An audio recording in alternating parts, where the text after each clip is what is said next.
Dan di arah sesama manusia ini ada tingkatnya yang bermacam-macam, berbeda-beda. Ada skala prioritas, mana yang lebih kita utamakan, mana. Tidak semuanya sama, akan tapi pada dasarnya kalau sudah hatinya benar, nanti akan baik dengan sesama. Skala prioritas makanya. Ada manusia-manusia, kalau kita bisa baik kepada mereka, ini sebaik-baik kebaikan, puncak kebaikan. Yang tidak bisa baik dengan manusia-manusia ini, jangan diharap kepada yang lainnya baik. Kalaupun baik kepada yang lainnya, itu pasti basa-basi dan bohong. Siapa yang kita lihat saat ini? Oke, baginda Nabi jelas, nomor 1, seorang Nabi utusan, yang hidup sama kita hari ini. Mereka adalah ayah dan ibu kita. Mana praktek kita? Ilmu tawaduk kita dengan orang tua kita. Sudahkah kita terapkan kepada orang tua? Hekit ilmu dengki, ilmu dendam. Sama orang tua masih mengingat kesalahannya sampai gara-gara dulu waktu masa mudanya dimarahi, masa kecilnya di ini. Abah, mana ilmunya? Kembali kepada yang Allah firmankan, wa qadha rabbuka alla ta'budu illa iyyahu wa bil walidayni ihsana. Sudah menemukan ketentuan dari Allah. Ini berita tentang berbakti pada orang tua itu berita, seolah-olah berita sendiri. Tapi sebetulnya buah daripada apa yang kita pelajari membersihkan hati.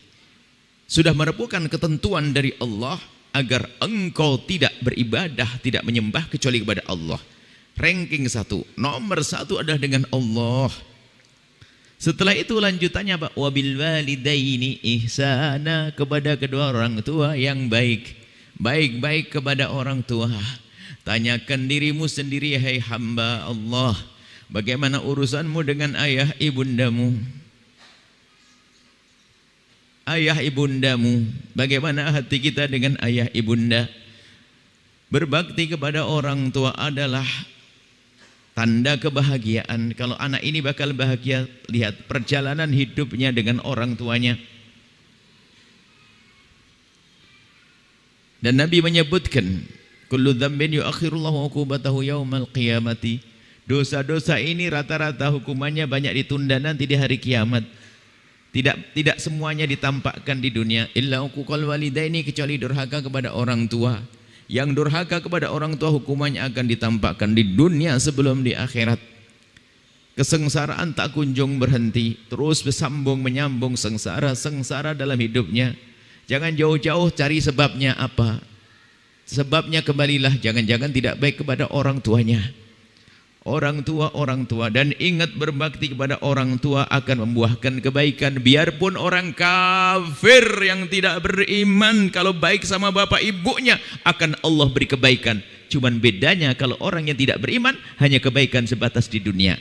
Bisnisnya sukses, anaknya baik-baik, istrinya menghargainya. Biarpun tidak beriman tapi baik sama bapak ibunya akan Allah beri kebaikan. Cuman kalau tidak beriman hanya kebaikan di dunia. Tidak ada kelanjutan di akhirat. Ingat, biarpun tidak beriman. Begitu sebaliknya durhaka. Durhaka kepada orang tua adalah kunci sengsara. Yang tidak melihat orang tuanya sebagai kunci kesuksesan, dia betul bakal sengsara. Lihat orang tuamu sebagai kunci kesuksesan. Ibundamu, ayahandamu, baik atau buruk ayah ibundamu, sudah dijadikan kunci itu. Hanya cara berbeda, yang berbeda cara mengabdi saja. Kalau orang tuanya tidak baik dan sebagainya, cara mengabdi tetap kita ingin mengabdi, ingin berbakti, tentu caranya berbeda. Jika biasanya ayahnya sedang mabuk, ya bagaimana saya memperjuangkan agar tidak mabuk lagi.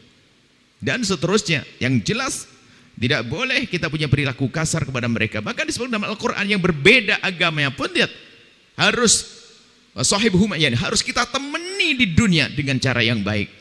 Tidak boleh kita caci, kita hina, kita olok, kita sakiti, biarpun beda agama. Sampai sejauh itu. Ayo koreksi diri sendiri. Nggak usah ngoreksi kakak kita, adik kita. Bicara tentang berbakti, tinggal adikku nggak benar. Aku bukan adikku kok. Aku yang harus aku pikirkan urusan dengan ibuku. Dengan ibunda dan ayahanda, Masya Allah. Ini setannya juga gede sekali, Masya Allah. Jadi seorang itu punya orang tua itu bermacam-macam. Dan sifat sikapnya pun juga bermacam-macam. Ada seorang anak punya orang tua baik dan dia bisa baik selama dia. Ada seorang anak orang tuanya baik, dia tidak biasa baik, sengsara dia. Ada seorang anak orang tuanya tidak baik, tapi subhanallah sang anak tetap baik, dan ini banyak. Ini juga nasib. Biarpun ada sih kita menemukan sebuah kisah seorang anak muda sukses, perempuan di usia muda sukses. Bahkan di saat itu diceritakan, di saat ditanya dia mendorong ibundanya dan tangan sebelahnya sudah tidak berfungsi. Seorang perempuan dan tidak beriman, tangan dia tidak berfungsi. Kemudian setelah ditanya gimana kunci suksesnya, ya tidak menceritakan secara detail, hanya dia di dalam kisah ceritanya adalah yang dihadapannya adalah ibundanya yang sangat kasar masa kecilnya, bahkan dia pernah dihajar sampai tangan kanannya itu tidak berfungsi karena dihajar oleh orang tuanya. Ternyata biarpun dia tidak punya iman, dengan ibundanya dia tidak bisa membantah, tetap saja patuh, dan sampai hari ini dia yang mendorong keretanya, kereta rodanya, biarpun karena ibunya sudah lemah harus kursi roda, dan dia sukses, tidak ada dendam kepada ibunya. Maka diberi oleh Allah kebaikan di dunia biarpun tidak beriman. Yang tidak beriman saja diberi oleh Allah kebaikan di dunia. Kalau orang beriman di dunia dan akhirat. Sekarang tengok dirimu wahai anak. Ini ada sebab kesombongan kepada orang tua tuh mulai bisa, mulai kaya, mulai masya Allah. Kita harus waspada dengan hal-hal semacam ini. Hati-hati ibundamu, ayahandamu. Biarpun kaya apapun orang tuamu, sejelek apapun, ketahuilah keberkahan ada di sana. Kalaupun orang tua ahli maksiat misalnya ini, ya tetap kita wajib berbakti, berusaha menjauhkan mereka dari kemaksiatan. Waktu makan kita beri, ini kita beri, kita sambil nasihati terus, tidak boleh kita menjadi marah. Dan begitulah setan membisikkan agar kita marah kepada orang tua yang tidak baik. Tapi ada memang nasibnya nasib buruk. Bapak ibunya itu baik dan baik-baik, tapi sang anak tidak bisa baik. Itu nasib buruk. Kalau Anda menemukan orang semacam itu, hati-hati, jangan kau jadikan menantu dia. Dia akan membawa petaka di dalam rumah. Bahkan kita dekat dengan anak durhaka, bisa saja musibah diturunkan dan kita kena. Sehingga para sahabat Nabi itu menciri orang yang disifati durhaka pada orang tuanya, mereka menghindar dari mendekat kepada mereka.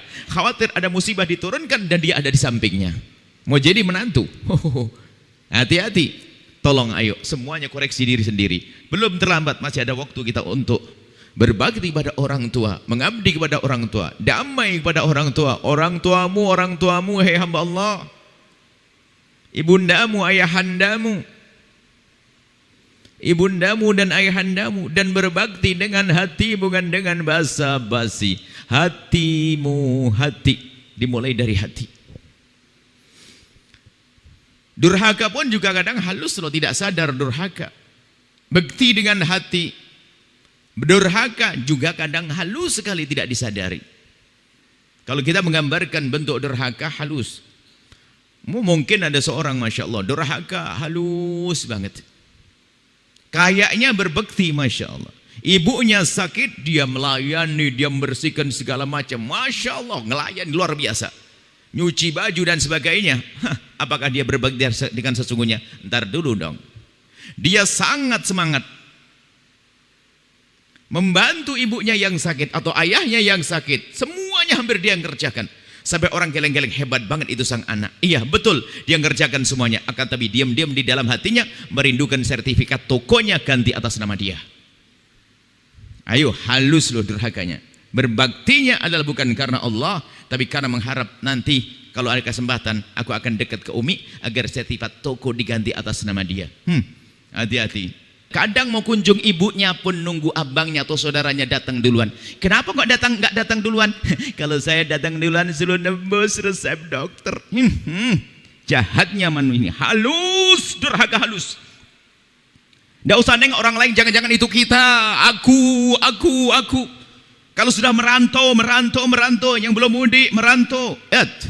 Yang ditelepon pertama siapa? Yang nolong sekali dua kali. Ibundanya setiap pagi kita repotkan, kita lupakan. Ayo, kita perlu serius dengan ibunda dan ayahanda kita. Serius kalau pengen selamat. Ini dari hati, pancaran hati. Tanyakan diri sendiri. Bakti halus, durhaka juga halus. Kalau berbuat baik kepada orang tua, jangan mengharap apa pemberian dari orang tua. Lakukan dengan tulus. Kalau hanya mengharapkan pemberian, gak akan mengundang keberkahan. Keberkahan dari Allah yang maha tahu hati kita. Niatnya gak benar, yang gak dapat. ibundamu, ibundamu. Akan tapi di sana juga ada lah sebab durhaka pada orang tua. Menjadi sebab durhaka pada orang harus kita hubung-hubungkan ini. Di antara sebab durhaka pada orang, di antaranya adalah pasangan yang enggak benar. Pasangan yang tidak benar. Maka kami tekankan di sini, wahai para istri, ajari, bantu suamimu agar semakin hari semakin baik dengan bapak ibunya. Hei para suami, bantu istrimu agar semakin hari semakin baik dengan bapak ibunya. Jika engkau wahai istri menjadikan suamimu baik dengan bapak ibunya dan saudaranya, maka suamimu yang adalah orang soleh yang layak menitipkan benih di rahimmu, wahai wanita. Dan wahai para pria, para suami, jika istrimu istri yang berbakti kepada bapak ibunya dengan tulus, dia wanita solehah yang pantas Anda menitipkan benih di rahimnya. Coba Anda bayangkan, hei para istri, kalau ada seorang suami jahat sama bapak ibunya, berarti dia orang durhaka, nggak tahu diri, nggak tahu budi, jahat, lalu menitipkan benih di rahimmu. Mau jadi anak apa kira-kira? Maka sangat rugi kalau kita tidak mendidik pasangan untuk berbakti pada orang tuanya, bukan orang tuaku. Nya. Fahami makna ini. Sekarang ada seorang istri kalau suaminya membantu orang tuanya sendiri, cemberutnya sebulan, itulah iblis pakai kerudung. Sering hadir majelis taklim, senang umroh lagi iblisnya. Menjerumuskan sang suami, hati-hati. Jika ada di antara yang hadir perempuan semacam ini, segera tobat. Kalau tidak, Anda tidak akan menuai kebahagiaan. Belum lagi kesengsaraan di akhirat. Ada suami Masya Allah, gayanya luar biasa, berbagi ke sana kemari, wah senyum ke sana kemari. Tapi ternyata di saat istrinya mau berbuat baik dengan bapak ibunya, dia marah-marah. Itu laki-laki iblis pakai kopiah putih dia itu. Dan dia tidak sadar, hati-hati. Jangan sampai ada di antara kita semacam itu. Sederhana, ajari istrimu, wahai para suami, semuanya untuk berbakti pada bapak ibunya. Setelah Anda menyaksikan video ini, jangan lupa berselawat kepada baginda Nabi Muhammad sallallahu alaihi wa alihi wa sahbihi wasallam.